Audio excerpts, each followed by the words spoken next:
নমস্কাৰ বন্ধুসকল মোৰ নাম গোবিনাথ কোৱা মই এষ্ট্ৰবাস্তু এক্সপাৰ্ট নিউমেৰলজিষ্ট বন্ধুসকল আপোনালোকৰ বিভিন্ন সমস্যাৰ সমাধানৰ উপায়সমূহৰ সম্পৰ্কে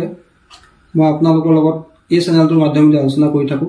গতিকে যদিহে আপোনালোকৰ মোৰ চেনেলৰ ভিডিঅ'সমূহ চাই ভাল লাগে অনুগ্ৰহ কৰি মোৰ চেনেলটো সাবস্ক্ৰাইব কৰিব ভিডিঅ'সমূহ লাইক কৰিব কমেন্ট কৰিব আৰু যিমান পাৰে শ্বেয়াৰ কৰিব বন্ধুসকল মই আজি আপোনালোকৰ লগত আপোনাৰ ঘৰৰ নিগেটিভ এনাৰ্জি দূৰ কৰিব পৰা অত্যন্ত এটা প্ৰভাৱশালী আৰু একেবাৰে সহজ উপায় এটা দিবলৈ আগবাঢ়িছো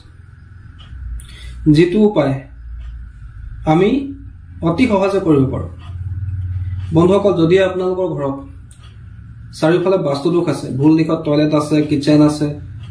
বেডৰুম ভুল দিশত আছে চিৰি ভুল দিশত আছে বা আপুনি ভাড়া ৰুমত আছে বা আপুনি কোনবা সৰকাৰী কোৱাৰ্টাৰত আছে আৰু এই বাস্তু দোষখিনি আপুনি নিজে অনুভৱ কৰিছে কিন্তু তাক প্ৰতিকাৰ কৰাৰ অৱস্থা আপুনি কৰিব নোৱাৰে বা কৰিবলৈ সক্ষম নহয় কিন্তু তাৰ ফলত আপোনাৰ সমস্যা হৈ আছে আপোনাৰ ঘৰত ল'ৰা-ছোৱালীয়ে কথা নুশুনে ভালকৈ পঢ়া-শুনা নকৰে আপোনাৰ কথা নুশুনে ঘৰত সদায় কাজিয়া হুলস্থুল পইচা আপোনাৰ সঞ্চয় নহয় মনৰ ইচ্ছাবিলাক পূৰ্ণ নহয় ঘৰত ৰোগ ব্যাধিৰ সমস্যা আমনি কৰি থাকে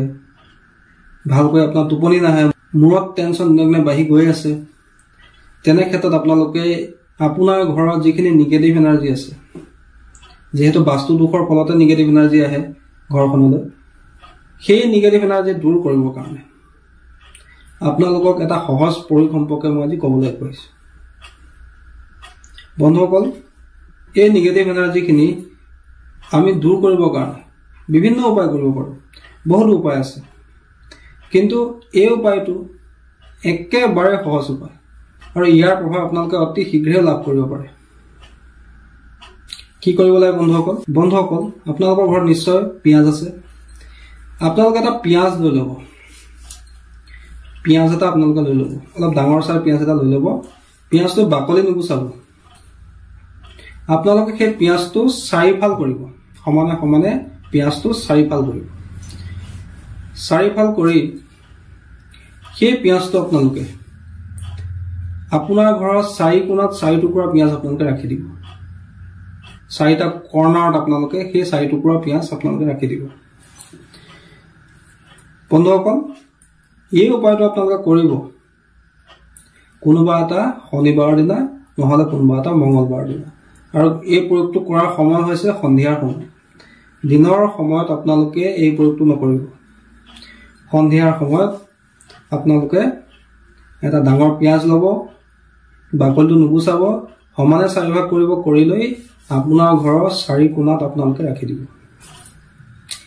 বন্ধুসকল তাৰ পিছত ৰাতিপুৱাৰ সময়ত আপুনি শুই উঠিয়ে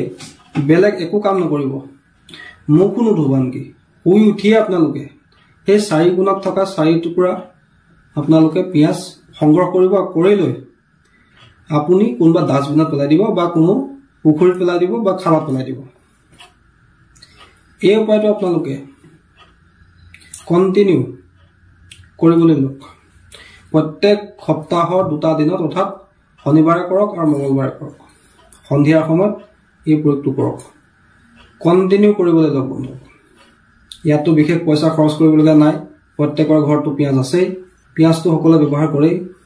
পাচলি বনাওঁতে দালিত তেল মাৰোঁতে সকলোৱে পিয়াজ ব্যৱহাৰ কৰেই গতিকে বন্ধুসকল এই উপায়টো আপোনালোকে প্ৰত্যেক সপ্তাহে শনি মঙ্গলবাৰে কৰিবলৈ লওক মই আপোনালোকক কথা দিব পাৰোঁ যদি আপোনালোকে এই প্ৰয়োগটো কন্টিনিউ কৰিবলৈ লয়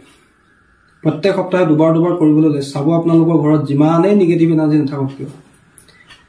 সেয়া লাহে লাহে নাইকিয়া হৈ যাব আপোনাৰ যিখিনি সমস্যা হৈ আছিলে সেয়া লাগে পাৰিবাৰিক সমস্যা ধনৰ সমস্যা ল'ৰা-ছোৱালীৰ লগত জড়িত সমস্যা আৰ্থিক সমস্যা যিয়ে নহওক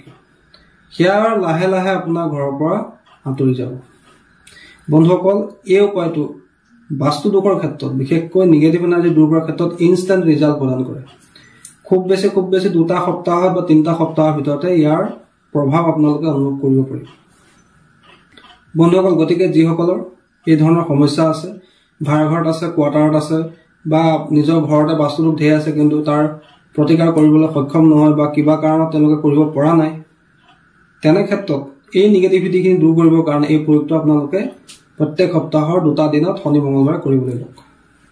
নিশ্চয় আপোনালোকৰ ঘৰত যিখিনি নিগেটিভ এনাৰ্জি আছে নিগেটিভ এনাৰ্জি সমস্যাৰ পৰা আপোনাৰ মুক্তি লাভ হ'ব আপোনাৰ ঘৰতো সুখ সমৃদ্ধি আহিব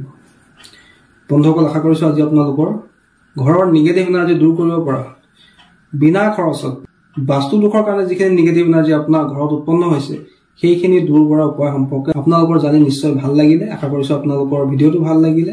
যদিহে ভাল লাগিলে অনুগ্ৰহ কৰি ভিডিঅটো লাইক কৰি দিব কমেন্ট কৰিব আৰু মোৰ চেনেলটো সাবস্ক্ৰাইব কৰিব